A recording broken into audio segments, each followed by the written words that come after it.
आता शाळा चालू आहे त्यामुळे आपण नाश्ता तर काही करतच नाही मुलांसाठी.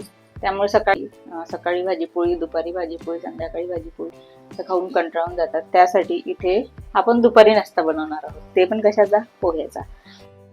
पोहे भिजवून घेतले, आलू कापून घेतला एक आणि स्वच्छ धुवून घेतला, शेंगदाणे, कढीपत्ता, कांदा लांब स्लाइस मध्ये आणि मिरची कापून घेतले. चला फटकन तडका देऊन देऊ.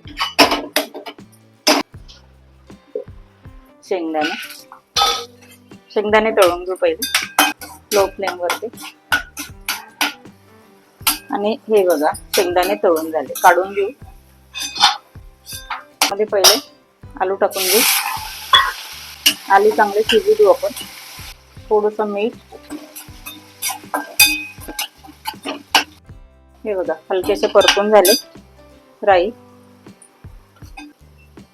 जिरं, मिरची, कढीपत्ता चांगलं पहिले परतून घेऊ. मिरची आहे ना यामध्ये म्हणून टाकून देऊ. कांदा जो लांब लांब स्लाइस करून टाकला होता. आता हा चांगला परतून घेऊ.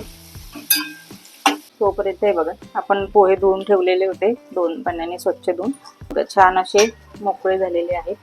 आता यामध्ये टाकून घेऊ आपण मीठ. कांदा शिजून राहिलेला आहे. चवीनुसार मीठ, साखर आहे.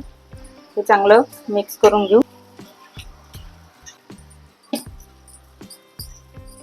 आणि हे बघा कांदा छान परतून झाला. हळद, धने पावडर, हे शेंगदाणे आणि हे चांगलं मिक्स करून घेऊ. आणि हे बघा कांदे पण जळले नाही आणि छान असे गुलाबी कलर आले आणि आपला आलू पण शिजलेला आहे. पोहे मिक्स करून घेऊ. तसेही माहिती आहे का, तेलकट पोहे चांगले नाही लागतात. थोडशा कमी तेलामध्ये लेच पोहे चांगले लागतात. जा फुलका थोडस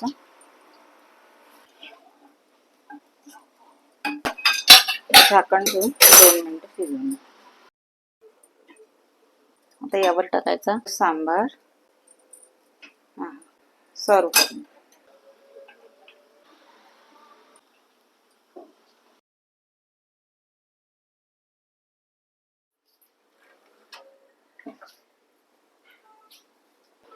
गिरे.